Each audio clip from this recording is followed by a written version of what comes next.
પ્રકરણ 21. ઉચ્ચ આદર્શોનો અને સાંસારિક સુખોનો બહુ મેળ ભાગ્યે જ થઈ શકતો હોય છે. સાંસારિક સુખો તો છટકબારી શોધી લેનારાઓને તથા પ્રત્યેક નીચતા સાથે સમાધાન કરી લેનારાઓને મળતા હોય છે. એવું કહેવાય છે કે દિલ્હીના બાદશાહ કરતા પણ માનસિંહ પાસે મોટો ખજાનો હતો. બાદશાહ તરફથી તે વિશાળ સેના લઈને દૂર દૂરના હિન્દુ રાજાઓ સાથે લડાઈ કરવા જતો. રાજાઓને હરાવતો, લૂંટતો અને તે લૂંટમાંથી મોટો ભાગ પોતે રાખી લઈ થોડો ઘણો ભાગ બાદશાહને સોંપતો. આ રીતે તેણે વિપુલ ધન ભેગું કર્યું. પ્રતાપની પાસે તો ફૂટી કોડીએ ન હતી. ભામાશા ના મળ્યો હોત તો કદાચ પ્રતાપનો ઇતિહાસ રગદોળાઈ ગયો હોત. માનસિંહને જેટલું સાંસારિક સુખ મળ્યું હશે તેટલું પ્રતાપને નહીં મળ્યું હોય. એ શક્ય જ નથી. છતાં પ્રતાપને જે માન મળ્યું તથા મળે છે તેના 1000માં અંશનું પણ માન માનસિંહને કદી નહીં મળી શકે. લોકો ભલે માનસિંહ જેવા હોય પણ તેમનું માથું તો પ્રતાપને જ ઝૂકવાનું. આદર્શ એ આદર્શ છે. એ જ દીવાદાંડી છે. એ જ ગગનના સ્તંભ છે. તેનું નિર્માણ તપ, ત્યાગ, વેદના, પ્રેમ તથા બલિદાનમાંથી થતું હોય છે. પામર જીવો ઈચ્છવા છતાં આવો ઉત્સર્ગ નથી કરી શકતા, પણ આવા ઉત્સર્ગને પૂજે તો છે જ.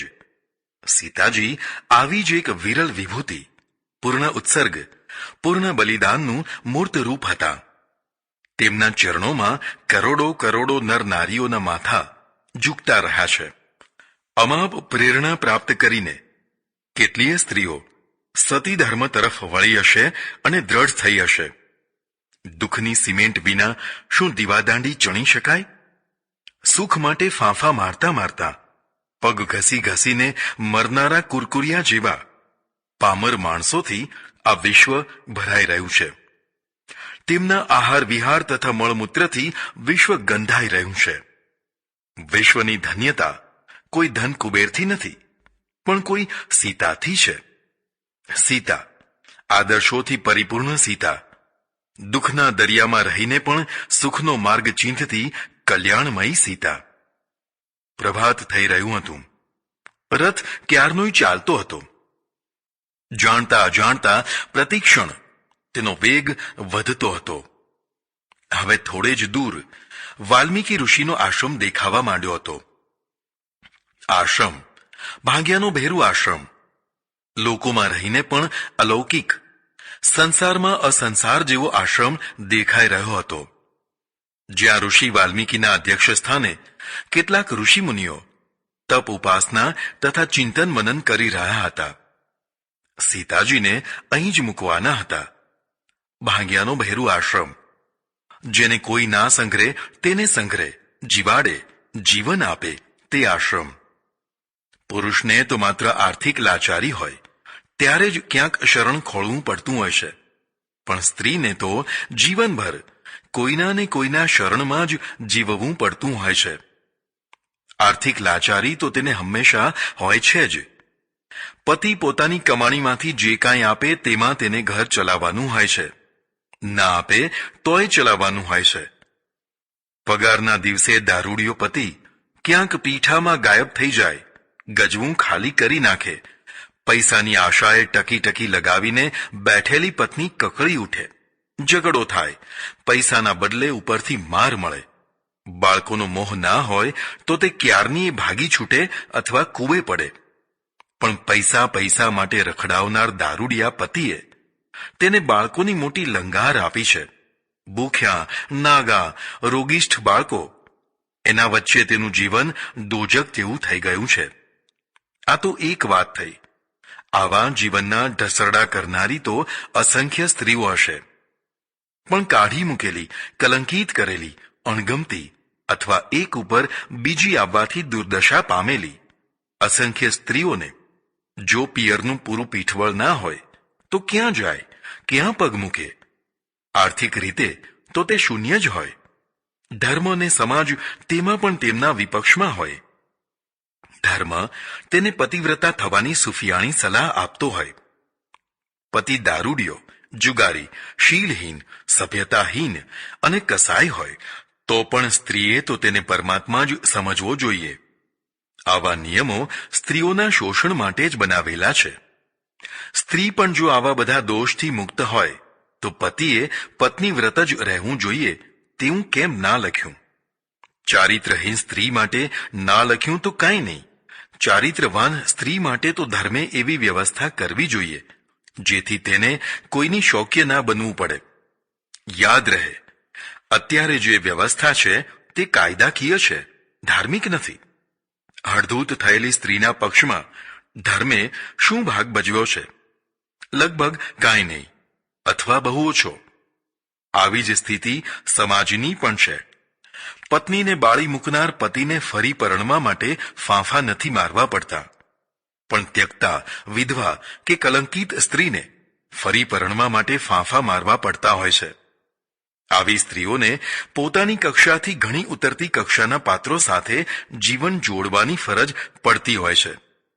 પણ જે સ્ત્રીઓ આવું કરવા તૈયાર ના હોય, તૈયાર હોય તો પણ શક્ય ના હોય, તેવી સ્ત્રીઓને આ વિશાળ ધરતી ઉપર પગ મૂકવાની તો જગ્યા હોવી જોઈએ. પિયરિયા પાણીમાં બેઠા હોય, માટી પગા હોય કે હોય જ નહીં, તેવી પરિસ્થિતિમાં એક નિરાધાર અબળા શું કરે, ક્યાં જાય? શું મુંબઈના કોઠાઓ જ એકમાત્ર એમનું આશ્રય સ્થાન બને? ઊંઘતો સમાજ તથા આંધળો ધર્મ આ જ કરતા હોય છે. પૂર્વ એશિયાના એક દેશની સાચી વાત છે. એક સ્ત્રીને તેના પતિએ કાઢી મૂકી, કારણ કે તેને વધુ મનગમતી બીજી સ્ત્રી લાવવી હતી. માતા પિતા વિનાની રોતી કકળતી આ સ્ત્રી તેના એકમાત્ર ભાઈને ત્યાં ગઈ. ભાઈ ભાભીએ થોડા દિવસ તો રાખી, પણ પછી આડકતરી રીતે અને પછી સીધી રીતે તેના પતિને ત્યાં ચાલ્યા જવા દબાણ કર્યું. પતિ તથા ભાઈનું ઘર, આ સિવાય તેના માટે કોઈ પગ મૂકવાની જગ્યા ન હતી. ફરી માર ખાવા તથા ત્રાસ સહન કરવા તે પતિને ત્યાં આવી. માર ખાતી રહી, ભૂખે મરતી રહી, રીબાતી રહી, પણ તેનો પતિ તો બીજીમાં મોહ્યો હતો. એટલે કોઈ પણ ભોગે તેને આ સ્ત્રીને દૂર કરવી હતી.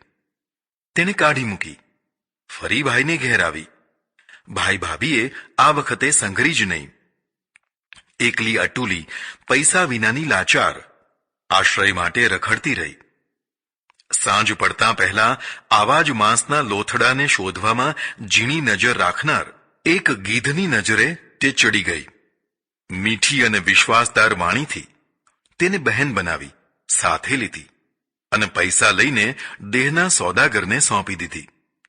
ઉપરથી કહ્યું, મેં તને ઠેકાણે પાડી આપી. તે ચૂપ રહી. તેના માટે આ સિવાય બીજું ઠેકાણું પણ ક્યાં હતું? તેના દેહના સોદા થતા રહ્યા. 2-3 વર્ષ વીતી ગયા. એકવાર ભરપૂર દારૂ પીને એક સોદાગર તેના બારણે આવ્યો. વાસનાનો કીડો વાસનાના કાદવમાં ખૂબ આળોટ્યો. તે પાયે પાયનું વળતર મેળવવા માંગતો હતો. જતાં જતાં લાઇટના પ્રકાશમાં તેનું મોઢું જોઈ પેલી સ્ત્રી ચમકી. ઓહ, તું અહીં? સ્ત્રીના શબ્દોથી દારૂડિયાનો નશો ઓછો થયો. તેણે ભારે પોપચાવાળી આંખોને પૂરી ખોલવાનો પ્રયત્ન કર્યો. અરે, આ શું? બહેન, મારી બહેન, કાઢી મૂકેલી બહેન. શરમ, સંકોચ તથા ગ્લાનીથી તે ધરતીમાં ધરબાઈ જવા માંગતો હતો. તેની બહેને કહ્યું, હા, પ્રત્યેક વેશ્યા કોઈની ને કોઈની બહેન હોય જ છે.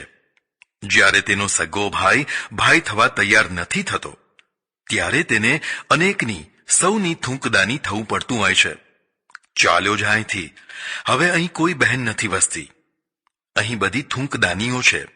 ભાઈઓ, પતિઓ, માતાઓ, પિતાઓ બધાએ મળી અને પોતાની બહેનો, પત્નીઓ, દીકરીઓને થૂંકદાની થવા અહીં ધકેલી મૂકી છે. જા, જતો રહે. મારા કરતાં તારું મોઢું વધારે કાળું છે. કહેવાની જરૂર નથી કે પેલા ભાઈએ ઘેર જઈને આત્મહત્યા કરી દીધી. રખડતી લાચાર નણંદને ઠોકર મારનારી ભાભી રખડી પડી. કદાચ વહેલા મોડા તેણે પણ નણંદનો આશરો લેવો પડશે.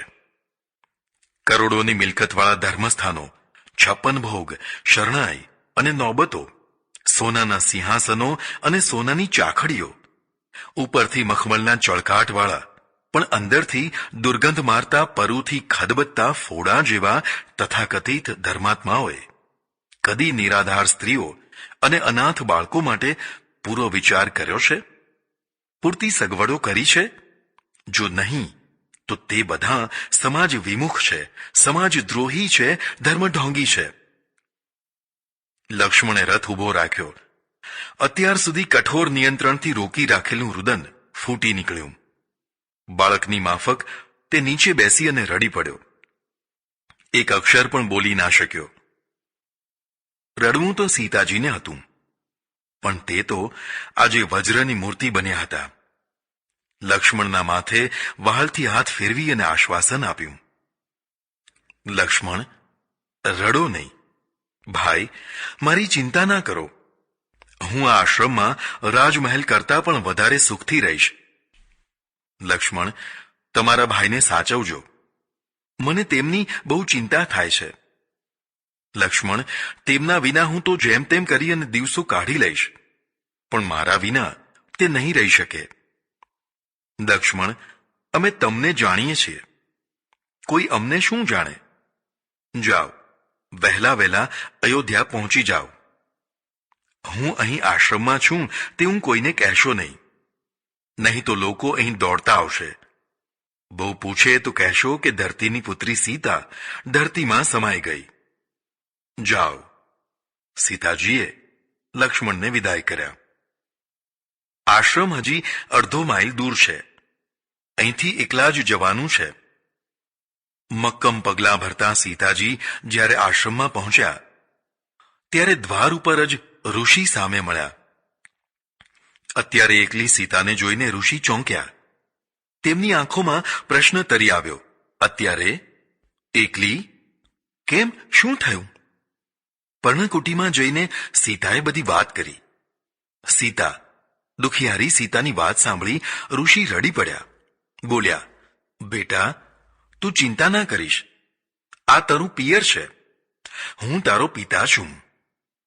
તું મારી દીકરી છે. લાડકી દીકરી થઈને રહે. આગલી જિંદગી ભૂલી જા બેટા. ઋષિની વાત સાંભળી અને સીતાજી બોલ્યા, બાપુ, મને આશરો આપતા પહેલા વિચાર કરજો. હું કલંકિત સ્ત્રી છું. નિર્દોષ હોવા છતાં સમાજે મને કલંકની છાપ મારી છે. સમાજની આગળ મારા બળવાન પતિને પણ નમતું જોખવું પડ્યું છે. તમને લોકો જીવવા નહીં દે. હું સગર્ભા છું. વિચાર કરજો બાપુ, મારા પગલે તમારો આશ્રમ ઝાંખો ના થઈ જાય. ઋષિ બોલ્યા, બેટા, સત્ય કોઈને ઝાંખું ના કરે. તું સત્ય છે. સૂર્યને પણ કોઈ વાર વાદળોથી ઢંકાઈ જવું પડતું હોય છે, પણ જ્યારે વાદળો ખસી જાય છે ત્યારે તે પહેલા કરતા પણ વધુ ચમકતો થાય છે. બેટા, તારા વાદળો આજે નહીં તો કાલે ખસવાના. નિંદા અને ટીકા કરનારા પેટ ભરીને પસ્તાશે. તારા વાદળા ભલે મારા તથા મારા આશ્રમ ઉપર આવતા હોય. તું ચિંતા ના કર. તારા આવવાથી આશ્રમને એક દીકરી મળી છે. ઋષિએ સીતાજીને માથે હાથ ફેરવ્યો. બહાલથી સત્કાર કર્યો. સીતાજીનો ભાર હળવો થઈ ગયો. સમય વીતતો ગયો. રાજ સિંહાસન ઉપર શ્રીરામ તથા આશ્રમની પર્ણકુટીમાં સીતાજી એકબીજા માટે વલવલતા રહ્યા. જ્યારે સીતાજીનું હરણ થયું હતું ત્યારે તો શ્રીરામ ઊંચેથી બૂમો પાડી પાડીને સીતા સીતા એમ પોકારતા હતા, પણ હવે તો ધીમેથી પણ સીતાનું નામ લેવાતું નહીં. માત્ર મનમાં જ ગૂંટાતું રહેતું. શ્રીરામ જ્યારે જુઓ ત્યારે ઊંડાણમાં ડૂબેલા જ દેખાતા. આજુબાજુ શું થઈ રહ્યું છે તેનું તેમને ભાન ના રહેતું. મંત્રીઓ, ભાઈઓ, માતાઓ, દાસ દાસીઓ સૌ કોઈ તેમની દશા પામી ગયા હતા. સૌને ચિંતા હતી. શ્રીરામને ક્યાંક વિચારજ્વર ના થઈ જાય. અને પ્રજાને રામ રાજ્ય મળ્યું હતું. ગામના મોઢા ઉપરથી ગળણું ઉપાડી લેવાયું હતું. સૌ સ્વતંત્ર હતા. નિંદા કરવામાં પણ. નિયંત્રણ અથવા પ્રબળ પ્રેરક વિનાની પ્રજા કદી એકમત થઈ શકે? ના થઈ શકે તેની ચિંતા ઓછી, પણ રાષ્ટ્ર વિમુખતા તરફ ફરી ના બેસે તેની તો ચિંતા ખરી ને. શું એકી સાથે લાખો માણસોએ મૂર્ખતા કર્યાના ઇતિહાસ નથી? સીતાજી આશ્રમમાં ભળી ગયા. રાજમહેલના ગુંગળાવનારા જીવન કરતાં અહીંનું સીધું સાદું સરળ જીવન ખુલ્લી હવાવાળું હતું.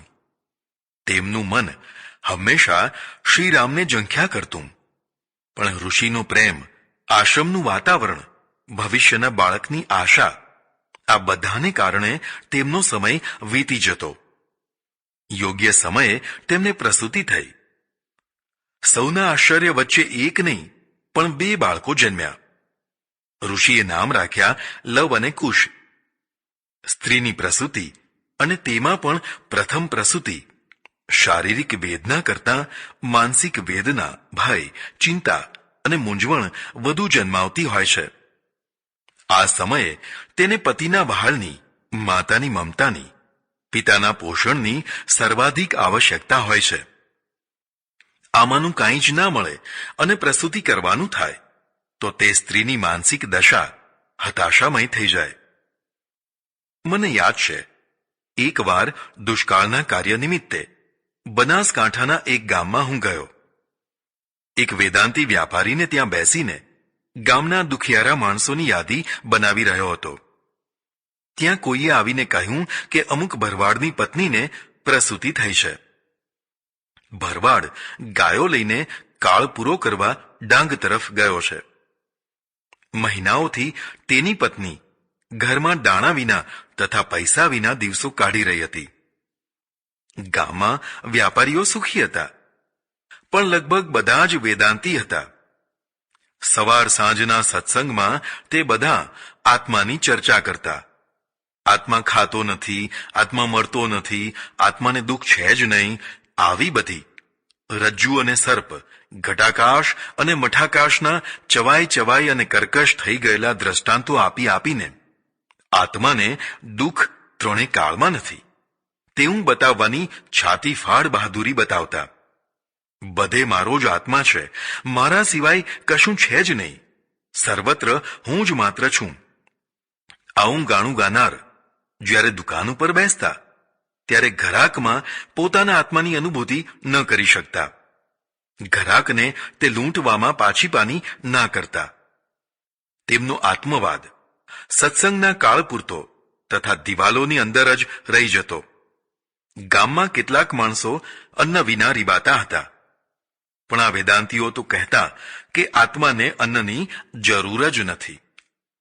અન્નની જરૂર તો અન્નમય કોષોને હોય. હું અન્નમય કોષ નથી, એટલે મારે શું? ભટકી ગયેલી ફિલસૂફી માણસને, પ્રજાને કેવી ભટકાવી મારે છે. ભગવાન બુદ્ધે 4 આર્ય સત્યોની શોધમાં દુઃખની સત્યતાનો સ્વીકાર કર્યો હતો. તેના નિરાકરણનો સાચો માર્ગ પણ બતાવ્યો હતો. પણ તરંગી લોકોએ દુઃખ જ નથી તેવી મિથ્યાધારા ચલાવી. આના કારણે માનવતાવાદને હાનિ પહોંચી. દુખિયાઓને સહાયતા કરવાની તીવ્ર ધગશની જગ્યાએ ઉપેક્ષા કરવાનું વલણ વધ્યું. પેલી ભરવાડણ બાઈને પૂછો, નવજાત શિશુ જેની નાળ પણ હજુ કપાઈ નથી, અરે જેની પ્રસૂતિ કરવા કોઈ દાયણ પણ આવી નથી, જેને છેવટ સુધી વૈતરું ખેંચવું પડ્યું હતું, તેનો પતિ સેંકડો માઇલ દૂર ગાયોને ડચકારતો રખડતો હશે, તેને જઈને પૂછો કે શું દુઃખ જેવી કોઈ વસ્તુ નથી? શું રજ્જુ સર્પની ગોખણપટ્ટી કરાવવાથી તેના પ્રશ્નોનું સમાધાન થઈ જશે?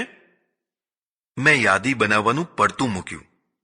તરત જ ગોળ, ઘી, લોટ વગેરે આવશ્યક સામગ્રી ભરાવી. એક મજૂર પાસે ઉપડાવી. ગામની બહાર દૂર ભેંકાર ભાસતા ભરવાડવાસમાં ગયો. મોટા ભાગના ભરવાડો માલ બચાવવા દૂર દૂર ચાલી ગયા હતા. જે બહેનો કે વૃદ્ધો રહી ગયા હતા તે પેટીયું રળવા આગા પાછા થયા હતા. 2-4 ડોશી ડગરા બેઠા હતા. કારમી ગરીબી તથા સ્થાયી દુઃખોએ બધાને લાગણી શૂન્ય બનાવી દીધા હતા. મજૂર પેલી બાઈનું ઘર જાણતો હતો. ઘર નહીં, ખોરડું. બહારથી જ સ્ત્રીની વેદના સંભળાતી હતી.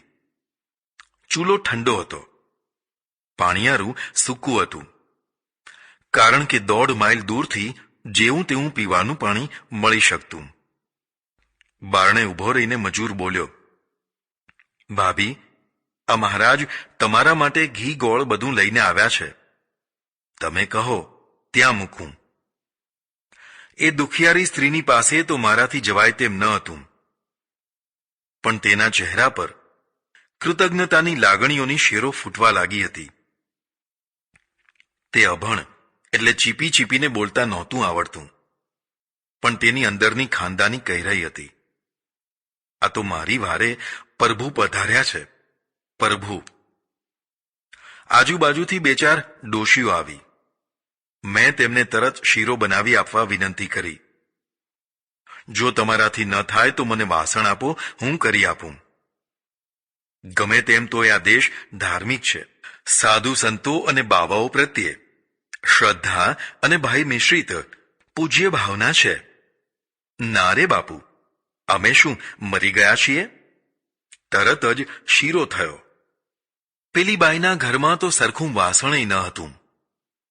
એ શીરો જ્યારે પેલી સુવાવડીના મોઢા સુધી પહોંચ્યો ત્યારે તેને ખાવામાં અને મને જોવામાં જે સુખ મળ્યું તે 1000 તાજમહેલ જેવી હોટેલોના ખુરશી ટેબલો ઉપર બેસીને મૂલ્યવાન ડીશોમાં મૂલ્યવાન વાનગીઓ ખાવામાં ન મળી શકે. 15 દિવસ સુધી ચાલી શકે તેટલું સીધું, થોડા પૈસા, આ બધું સોંપીને પડોશીઓને બાઈની સેવા કરવાની શિખામણ આપીને હું જ્યારે પાછો ફર્યો ત્યારે સાંજ થઈ ચૂકી હતી. એક મંદિરના ઓટલે ઊભો પૂજારી દીવા માટે ઘી બોલી રહ્યો હતો. 47 મણ, 47 મણ, ભાગ્યશાળીઓ 47 મણ. રાત્રે તે ગામમાં રોકાવાનું હતું. પેલા વેદાંતીઓ ચર્ચા કરવા આવ્યા. તેમની વાતમાં મને તથા મારી વાતમાં તેમને રસ ન આવ્યો. મેં પેલી ભરવાડણ બાઈની વાત કરી તો લાગણી શૂન્ય થઈને તેમના ગુરુ જેવા એક ભાઈ બોલી ઉઠ્યા, એવી તો કેટલીય ભરવાડણો આ ધરતી ઉપર હશે. સૌ પોતપોતાના પ્રારબ્ધ ભોગવી રહ્યા છે. જ્ઞાની પુરુષ તો માત્ર દ્રષ્ટા થઈને જ રહે. સીતાજીની પ્રસૂતિ પૂરી થઈ. લવકુશ મોટા થવા લાગ્યા. કોઈ વાર સીતાજીએ તેમના પિતા સંબંધી ભાન થવા ના દીધું. એક ચક્રવર્તી રાજાના દીકરા છતાં બાપે નબાપા થઈને રહે તે વિધિની કેવી વિડંબના. બંને બાળકોને રમાડતા સીતાજીનું હૃદય કોઈ વાર ભરાઈ આવે છે. જો તેના પિતાના ખોળામાં આ રમતા હોત તો? સ્ત્રી એટલે અરમાન. કોડભંગ થઈ અને તે કદી સુખી ના થઈ શકે. સિંહના શિશુ જેવા તેજસ્વી બાળકોએ સીતાજીને નવું જીવન આપ્યું. હું જીવીશ, આ બાળકો માટે જીવીશ. વારંવાર તેમના અંતરમાંથી ઉદ્ગારો નીકળતા. સમયની ઝડપને કોણ રોકી શક્યું છે? આ તરફ બાળકો યુવાવસ્થાના ઉંમરે પહોંચ્યા. પેલી તરફ સીતા વિયોગે રામ જલ્દી વૃદ્ધ દેખાવા લાગ્યા. સૌએ આગ્રહ કર્યો અશ્વમેઘ યજ્ઞ કરવાનો. શ્રીરામે સૌની ઈચ્છા માન્ય રાખી, પણ લોકો ઈચ્છતા હતા કે આ નિમિત્તે શ્રીરામના પુનર્લગ્ન કરી દેવા. રાણી વિના તે વળી રાજા હોતા હશે?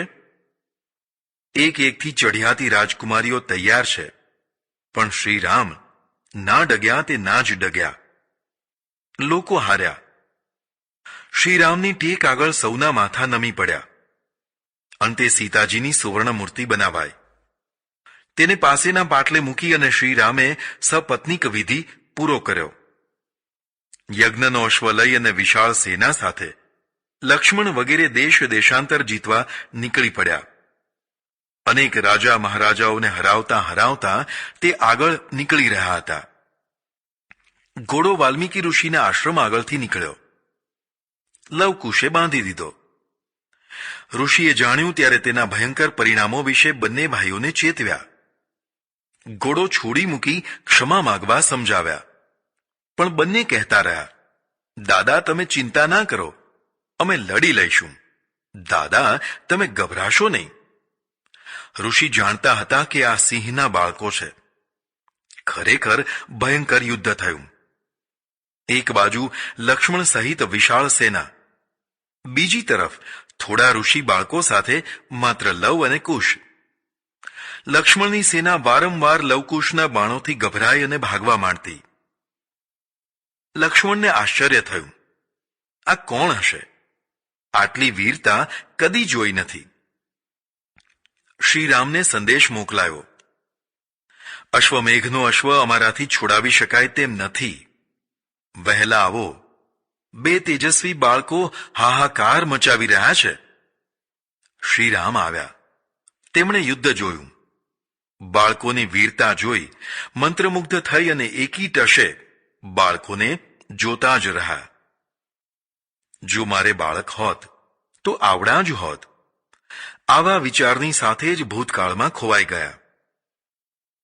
સીતા વિયોગને 20 વર્ષ વીતી ગયા હતા. આંખમાં જળહળિયા આવી ગયા. ભૂતકાળ ભૂતાવળની માફક ચારે તરફ દ્રશ્યાવલી દેખાડવા માંડ્યો. અન્ય મનસ્ક રામના રથ ઉપર જ લવનું બાણ ત્રાટક્યું. ઘોડાને વાગ્યું અને મૃત્યુની ચીસ પાડી અને ઘોડો ઢળી પડ્યો. લશ્કરમાં ભંગાણ પડવાની તૈયારી હતી. લક્ષ્મણ, લવકુશના બાણોથી થાકેલા લક્ષ્મણ પુકાર પાડતા હતા, ભાઈ રામ, બાણ ચલાવો, નહીં તો આપણે હારી જઈશું. ભૂતકાળની મોહતંદ્રામાંથી જાગેલા રામે ધનુષ્ય સંભાળ્યું. સીતાજીને ક્યારની ખબર પડી હતી કે શ્રીરામ જાતે યુદ્ધ કરવા આવ્યા છે. પોતાના વીર બાળકોની વીરતા તે દૂર સંતાઈને જોઈ રહ્યા હતા. તેમણે જોયું કે શ્રીરામ ધનુષ્ય ઉપર પણછ બાંધી રહ્યા છે. જો શ્રીરામે બાણ ચઢાવ્યું તો? તેની અમોઘતા વિશે સીતાજીને કોઈ ભ્રમ ન હતો. તો લવકુશનું આવી જ બન્યું. વીજળી વેગે તે બહાર ધસી આવ્યા. શ્રીરામે જોયું, કોઈ શુક્લકડી સ્ત્રી સફેદ સાડીમાં વીંટાયેલી, સફેદ વાળવાળી, હાથ ઊંચા કરી અને દોડતી આવી રહી છે. રોકાઈ જાઓ કહેતી તે લવકુશ તથા શ્રીરામની વચ્ચે મેદાનમાં આવી અને ઊભી થઈ ગઈ. ઓચિંતાની પોતાની જનનીને આવેલી જોઈ લવકુશને નવાઈ લાગી. બા, તું ખસી જા, હું હમણાં બરાબર મજા ચખાડી દઉં છું. ખસી જા બા, ખસી જા. ના બેટા ના, આ કોણ છે તેની તને ખબર નથી. બેટા, એ તમારા પિતા છે. લવકુશ ઉપર જાણે વીજળી તૂટી પડી હોય અને આ જ શબ્દો સાંભળનાર શ્રીરામ ઉપર જાણે એકી સાથે 1000 વજ્ર તૂટી પડ્યા હોય એમ બંને પક્ષો સ્તબ્ધ થઈ ગયા. એક ક્ષણમાં શ્રીરામ સીતાજીને ઓળખી ગયા. ધનુષ્ય બાણ ફેંકી દઈ રથ ઉપરથી કૂદી પડ્યા. સીતા સીતા કરતા તે દોડ્યા, પણ ખબર નહીં, જંગલની ગીચતામાં સીતાજી ક્યાંક અદ્રશ્ય થઈ ગયા. ઘણા શોધ્યા પણ ના મળ્યા તે ના જ મળ્યા. કોઈએ કહ્યું, અમે તેમને ધરતીમાં સમાઈ જતા જોયા છે. આ જુઓ, આ તિરાડ, અહીં તે ધરતીમાં સમાઈ ગયા. શ્રીરામે નીચા વળી ધૂળની મુઠ્ઠી ભરી પોતાના માથે ચઢાવી. સીતા, તે મારો ત્યાગ કર્યો? હા, બરાબર છે. હું તેને જ યોગ્ય છું.